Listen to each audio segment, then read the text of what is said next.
చుట్టూ లోయలు, ఆకాశాన్ని తాకే కోటగోడలు, అడుగడుగునా ప్రకృతి సోయిగం, శత్రువు అడుగు కూడా పెట్టలేని పటిష్టమైన కట్టడాలు. ఇది కేవలం పర్యాటక ప్రాంతమో పురాతన కట్టడమో కాదు, రాయలసీమ చరిత్రకు నిలువెత్తు సాక్ష్యం. అదే భారతదేశ గ్రాండ్ క్యాన్యన్గా పేరుగాంచిన గండికోట. ఇప్పుడు ఈ చారిత్రక వైభవం వెలుగులు గుర్తు చేసుకుంటూ 3 రోజుల పాటు పండుగలా జరగబోతోంది. ఆకాశ విహారం నుంచి సాహస క్రీడల వరకు, సంస్కృతి నుంచి టూరిజం వరకు 2026లో గండికోట వారసత్వ ఉత్సవాలు వైభవంగా నిర్వహించేందుకు ఏర్పాట్లు జరుగుతున్నాయి. కడప జిల్లాలో జమ్మలబడుగు నుంచి సుమారు 11 కిలోమీటర్ల దూరంలో పెన్నా నది ఒడ్డున విరాజిల్లుతున్న చారిత్రక కట్టడం గండికోట. ఇక పెన్నా, చిత్రావతి నదులు ఒకే చోట ఏర్పడిన సహజ సిద్ధమైన లోయ కారణంగా ఈ ప్రాంతానికి గండికోట అనే పేరు వచ్చింది. 1123లో నిర్మించిన ఈ కోట పునాదులు లేకుండానే కొండ బండలపై నిర్మించడం ఇక్కడి ప్రత్యేకత. తూర్పు నుంచి పడమర వరకు కోట పొడవు సుమారుగా 1200 మీటర్లు ఉంటుంది. చుట్టూ 101 బురుజులతో అప్పటి శిల్పకళకు అద్భుత ఉదాహరణగా నిలుస్తోంది. 100 ఏళ్లు అనేక రాజవంశాలు పాలించిన ఈ కోట బ్రిటిష్ పాలనలో ప్రభావం కోల్పోయింది. బ్రిటిష్ పాలకుల తర్వాత గండికోట కేంద్ర పురావస్తు శాఖ అధీనంలోకి వెళ్ళిపోయింది. ఎన్నో యుద్ధాలు, రాజకీయ కుట్రలు, సామ్రాజ్యాల పతనాలు చూసిన గండికోట ఇప్పుడు అరుదైన చరిత్రకు సాక్ష్యంగా నిలుస్తోంది. ఫ్రెంచ్ యాత్రికుడు టావర్నియర్ దీని 2వ హంపీగా వర్ణించడమే దీనికి చారిత్రక విలువకు నిదర్శనం.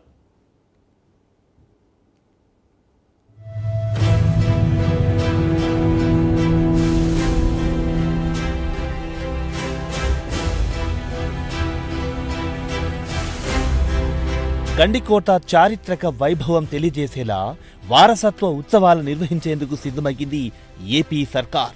గండికోటలో ఇప్పటికీ 2015, 17, 18, 19, 2020 సంవత్సరాలలో ఉత్సవాలు జరిగాయి. మొత్తం 5 సార్లు వారసత్వ ఉత్సవాలు నిర్వహించారు. 6 ఏళ్ల తర్వాత మరోసారి వారసత్వ ఉత్సవాలు నిర్వహించేందుకు ప్రభుత్వం సిద్ధమైంది.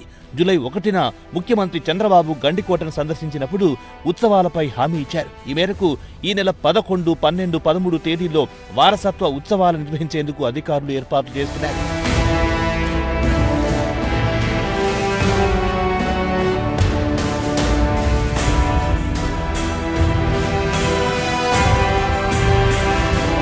ఏపీ పర్యాటక శాఖ ఆధ్వర్యంలో 2026 గండికోట వారసత్వ ఉత్సవాలు జరగనున్నాయి.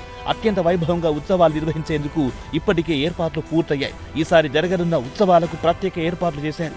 మొట్టమొదటిసారిగా పర్యాటకుల కోసం హెలికాప్టర్ రైళ్లు, పారా మెంటరింగ్ అందుబాటులోకి వచ్చాయి. దీని ద్వారా గండికోట లోయ అందాలను ఆకాశం నుంచి వీక్షించే అరుదైన అవకాశం కలుగుతుంది. ఇక ఉత్సవాల్లో భాగంగా స్థానిక జానపద కళలు, శాస్త్రీయ నృత్యాలు, గండికోట చరిత్రను ప్రతిబింబించే నాటికలు ప్రదర్శించనున్నారు. సాహస క్రీడలకు ఈ ఉత్సవాలు వేదికగా మారనున్నాయి. పెన్నా నదిలో బోటింగ్, కయాకింగ్, లోయల మధ్య ట్రెక్కింగ్, రాక్ క్లైంబింగ్ యువతను ఆకట్టుకునేలా ప్రత్యేకంగా డిజైన్ చేశారు. ఇక రాత్రి వేళల్లో కోట గోడలపై గండికోట చరిత్రను చూపించేలా లేజర్ షో నిర్వహించనున్నారు.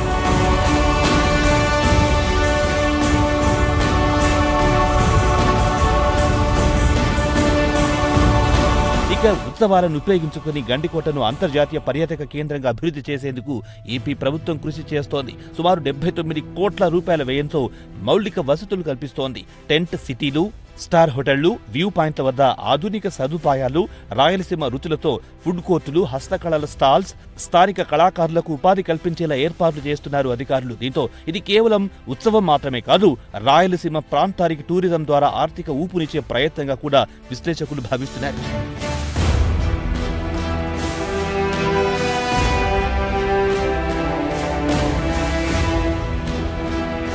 మొత్తానికి గండికోట ఇప్పుడు కేవలం గతం కాదు, రాయలసీమ భవిష్యత్తుకు ద్వారం. చరిత్రను చూసేందుకు కాదు, ఈ 3 రోజుల జాతరతో చరిత్రలోకి నడిచి వెళ్లేందుకు మార్గం కానుంది. యుద్ధాల గర్జనలు మోసిన గోడలు, రాజుల అడుగు జాడలను గుర్తు చేసే బురుజులు ఇప్పుడు పర్యాటకుల నవ్వులతో, సంస్కృతి సంబరాలతో మార్మోగబోతున్నాయి.